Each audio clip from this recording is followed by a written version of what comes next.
I am setting up the shot, which will probably take maybe 20 minutes to get a shot, maybe a bit longer.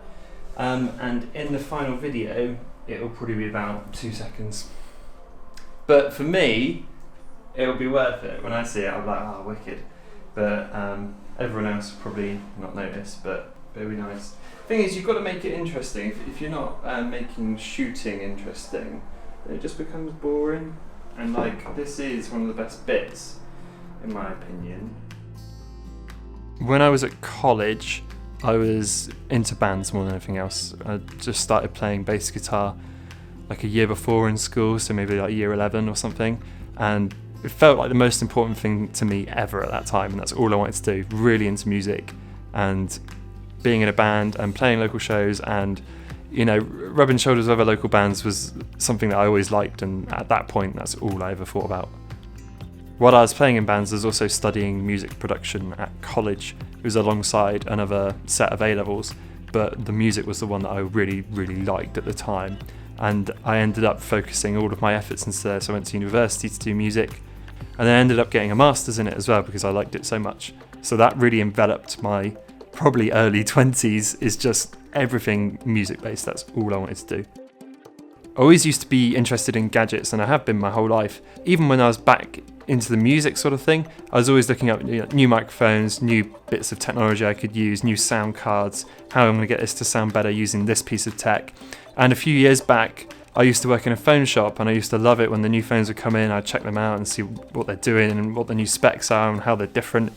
And really, the idea of that, all those things combined, is where I thought, let's make a channel about technology. So I think a lot of people get mistaken, or a lot of people just don't understand. You don't need loads of like really good stuff to make cool videos. Like, what? I mean, these are like, I don't know, 20 quid or something horrendous like that. This little slider was like 30 quid. The camera's obviously quite expensive, but you don't need an expensive camera to make a cool video. Right. Okay, so I think that's okay. Let's do it. Right, I'm going to get quite a few of these because once I've set up something like this, you want to make sure you get it. I kept Bite Review really under the radar. I told my girlfriend, but I didn't tell anybody else, and I didn't share it on Facebook, and I didn't really tell anybody. And the reason for that was, initially, I felt a bit weird doing that sort of thing and putting yourself out there, and I didn't want people to see it and laugh at it, I guess.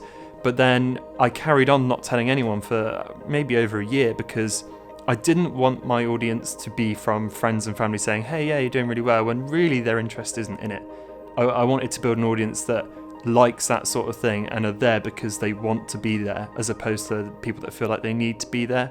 I think it's really important you do it just for yourself, especially initially, because if you're going onto like a platform like YouTube or anything else out there, you need to have the interest and you need to be consistent, because if you're not and you're just doing it for one thing, like to get recognised or something like that, then you're already doing it for the wrong reasons. You should be doing it for yourself. YouTube is about you. It's, the clue's in the title.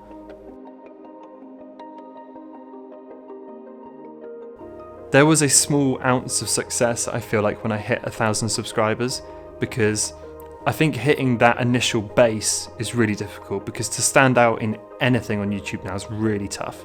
I celebrated 1,000 when I hit it. I think it took just over a year. So it felt like, it was kind of paying off initially. And I think the important thing there is just to be really consistent with your views and what you are, because if your channel starts deviating to all different places, it's hard for an audience to latch onto it because they're not sure what to expect from you. When I hit 10,000 subscribers, and we're talking these are still relatively small numbers as far as YouTube goes, I'm by no means at a point where it's just like, that's my job now, like it's nowhere near there.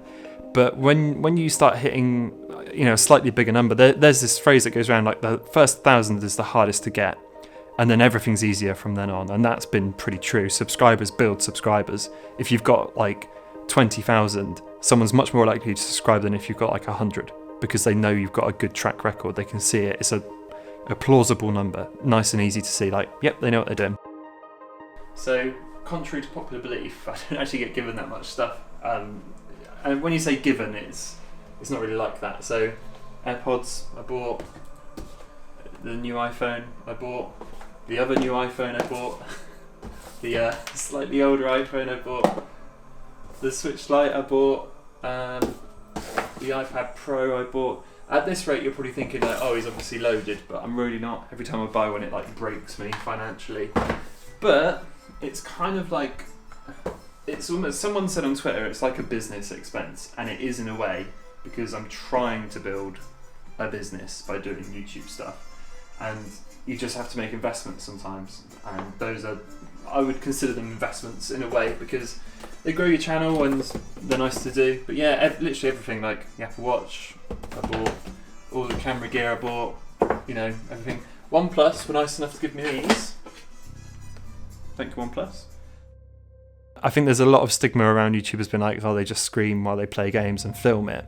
But there's so much more that goes into it than that. How it's going to look, how you're going to do your thumbnail, how you're going to make sure people watch it. There's all of that to think about. And if you're on a schedule, if you're like a 1 every 2 days schedule, that's brutal. You know, you don't get any sleep. And because it's the entrepreneurial thing about it, you want it to be good. So you won't stop working on it until you think it's good enough.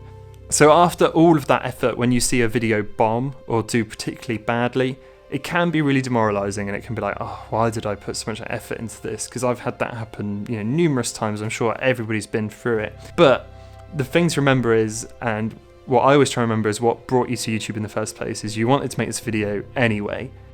That's what I really want to do anyway, is make videos. A few years ago, I hadn't even touched a camera, and now I'm at a point where I'm making content I'm really proud of and happy with. Along the side of that, I've actually had offers for video work in my local area and for photography work.